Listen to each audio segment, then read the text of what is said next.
Mon métier est donc de trouver des sujets intéressants et de les proposer au journal qui m'emploie. Si ça lui plaît, il m'envoie dans le pays en question où je fais un reportage photo. Et mes photos sont éditées dans la revue, comme vous pouvez le voir. Ça va? J'ai été clair? Merci Thomas. Alors, est-ce que vous avez envie de poser des questions au papa de Martine? Oui, Jérémy? Je voulais savoir, monsieur, qu'est-ce qui vous a le plus marqué? Je crois que c'est l'orphelinat d'éléphanto au Kenya. C'était incroyable de voir ces jeunes animaux s'adopter entre eux, créer des fratries, comme des humains. Oh! Et si on veut devenir reporter, il faut faire quoi comme étude? Eh bien, Jérémy, toi qui d'habitude es si réservé, je suis contente que ça t'intéresse. Une école de journalisme, je pense que c'est le mieux, mais tu peux déjà commencer chez toi. D'ailleurs, je crois que votre maîtresse a un projet pour vous. Oui, merci Thomas. Je voulais justement vous proposer de devenir à votre tour des reporters. Taisez-vous, écoutez-moi. Vous allez d'abord devoir trouver un bon sujet. Puis, vous devrez prendre des photos. Et enfin, écrire un texte. Le meilleur travail sera exposé. J'ai drôlement aimé ce que ton père a dit. Oui, il a été plus marrant que le père d'Emily. C'est sympa la mairie, mais nous, on préfère les éléphantos. Sauf que le mien, c'est l'homme le plus important du village. Enfin, je dis ça juste en passant. Et accrochez-vous, parce que j'ai une super idée de reportage sous le bras.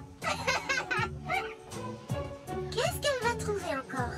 Bah peut-être un sujet sur les pestes prétentieuses. Oui, mais elle a déjà un sujet.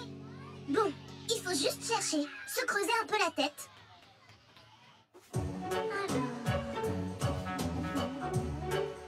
Papa, comment on peut trouver un sujet intéressant si on ne peut aller ni au Canada voir les huskies, ni en Australie rencontrer les baleines? Tu sais ce que j'ai appris avec l'expérience? C'est que ce n'est pas forcément la peine d'aller très loin pour faire un bon reportage sur des sujets souvent inattendus. Tiens, je pense que ça pourrait t'aider. Un petit bloc-notes pour ma fille préférée.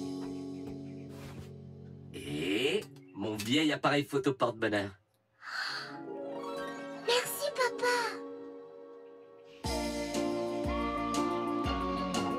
Maman, ça y est, j'ai décidé.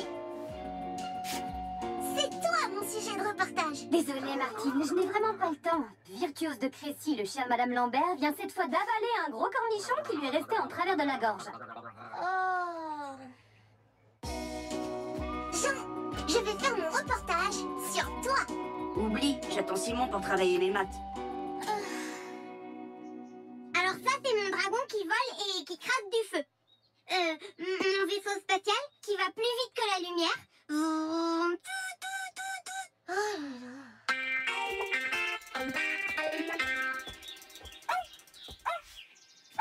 Patapou, viens.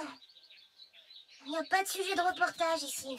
On va chez tante Mathilde. Elle aura sûrement des idées.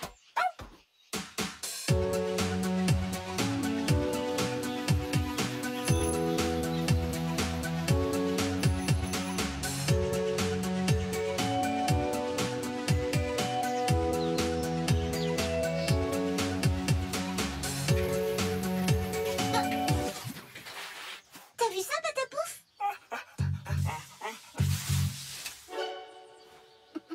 Jérémy, tu nous suis?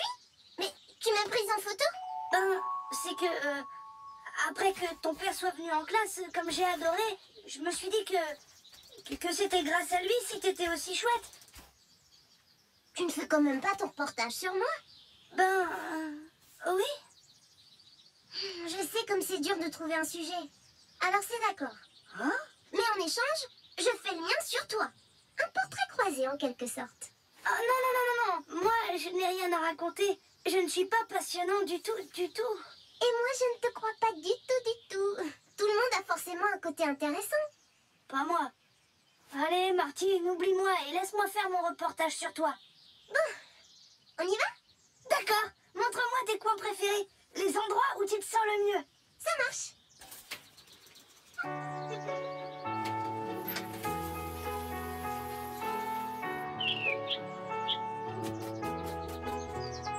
J'aime cet arbre parce qu'il est là depuis si longtemps.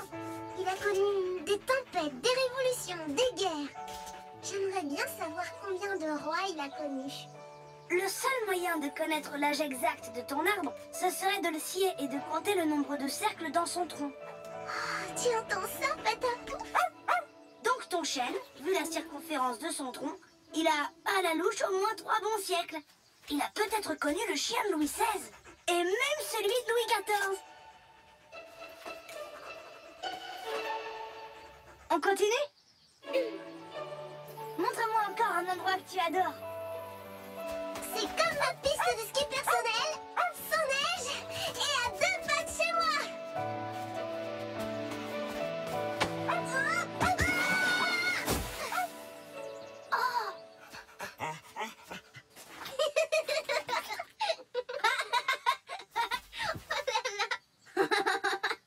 Pauvre coquelicot. Même si on voulait le sauver, on ne pourrait pas. Il meurt à peine cueilli.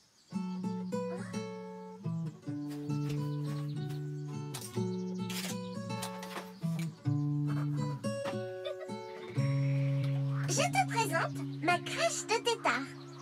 C'est fou, ils grandissent de jour en jour.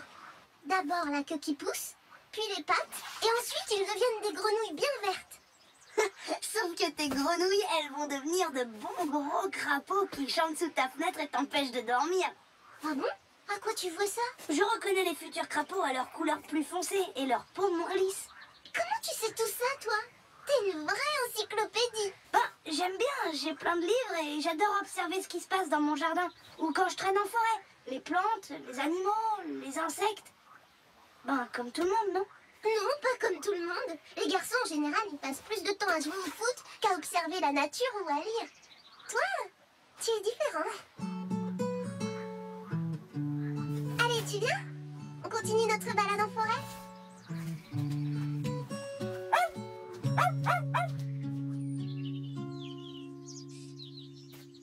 Martine, tu sais comment on voit si un champignon est comestible? Eh ben, tu retournes ce cep et tu vérifies s'il a de la mousse sous son chapeau. Bon pour l'omelette. Une fourmilière, c'est une vie en miniature, avec plein de tunnels. Elle est faite exprès pour protéger la reine, les larves et les œufs, comme un château fort. Sous des allures très mignonnes, les coccinelles sont en fait de terribles prédateurs. Les pucerons, c'est leur péché mignon. Super, j'ai tout ce qu'il me faut pour mon reportage. Je vais parler de ton amour pour la nature et de ton respect pour les animaux. Moi aussi, j'ai tout ce qu'il me faut. Comment ça? Je vais faire mon reportage sur le sujet le plus intéressant que je pouvais espérer trouver. Toi. Oh mais il n'y a rien à écrire sur moi. Tu te trompes, Jérémy. Mon cahier est rempli de notes. Tu as plus de qualité que tu ne le penses. Tu es drôle, cultivé, curieux et gentil. Allez, fais-moi confiance. Alors, ça s'est bien passé? Ah oui, super. Je ne l'aurais jamais cru, mais Jérémy a été un formidable sujet de reportage. Tu avais raison. Pas besoin de prendre l'avion. Mon sujet parfait, c'est tout prêt. À 2 pas. Je suis content pour toi et j'ai hâte de lire ça. Mais sache qu'un vrai professionnel ne tombe jamais amoureux de son sujet. Papa, c'est juste un copain. En plus, il est passionné par la nature, alors il lit des livres, il observe les animaux, il étudie la végétation, il prend des photos, des notes. Ah, il me rappelle moi à son âge. Il y a de grandes chances que ton copain finisse reporter. Oh là là, vite, il faut que je lui en parle. On peut peut-être encore le sauver.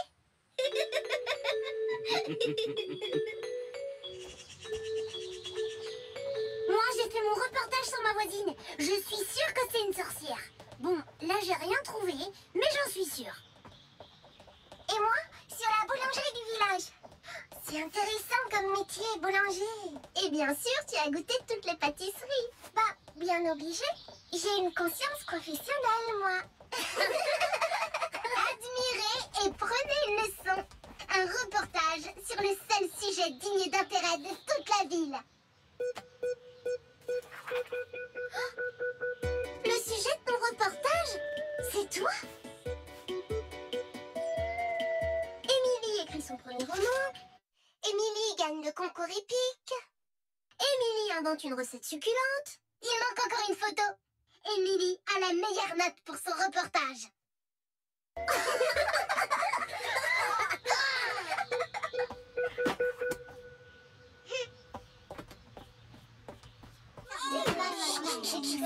D'abord, je voulais tous vous féliciter.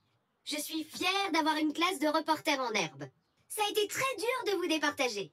Mais j'ai cependant choisi 2 gagnants ex aequo. Calmez-vous. Les 2 meilleurs reportages sont celui de Martine et de Jérémy. Votre idée de portrait croisé est très judicieuse. Bravo.